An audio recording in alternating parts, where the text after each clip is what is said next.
క్రైస్తలో మహాజ్ఞాని అయిన సొలొమోను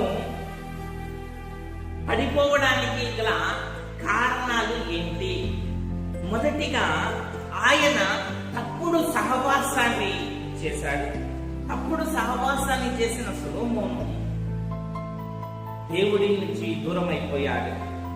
ఆయనకు రెండవదిగా గద్దింపుకు ఆయన ఇష్టపడలేదు. గద్దించేవారు ఎవరు లేరు కనుక ఆయన పడిపోయాడు. మూడవదిగా ఆయన స్థిరపడిన తర్వాత ఆయనలో గర్వము పెరిగిపోయింది కనుక ఆయన పడిపోయాడు. నాలుగవదిగా వృద్ధాప్యములో ఆత్మీయ బలహీనత కలిగి ఆయన పడిపోయాడు. ఈనాడు క్రైస్తవ జీవితంలో, భక్తి కలిగిన జీవితంలో నీవు కూడా ఏ సందర్భాలలో అయినా పడిపోతూ ఉన్నావేమో, తప్పుడు సహవాసాలు చేస్తూ ఉన్నావేమో, గద్దింపుకు లోపడడం లేదేమో, గర్వము నీలో వచ్చిందేమో, బలహీనతలు నీలో ఉన్నాయేమో ఒకసారి ఆలోచించుకో. అలాగా ఉంటే వాటిని ఈనాడే వదిలిపెట్టు. సొలొమోను పడిపోయిన తరువాత లేవలేకపోయారు. నీవు కూడా అటువలే ఉండక జ్ఞానము కలిగి జీవించు. క్రైస్తవ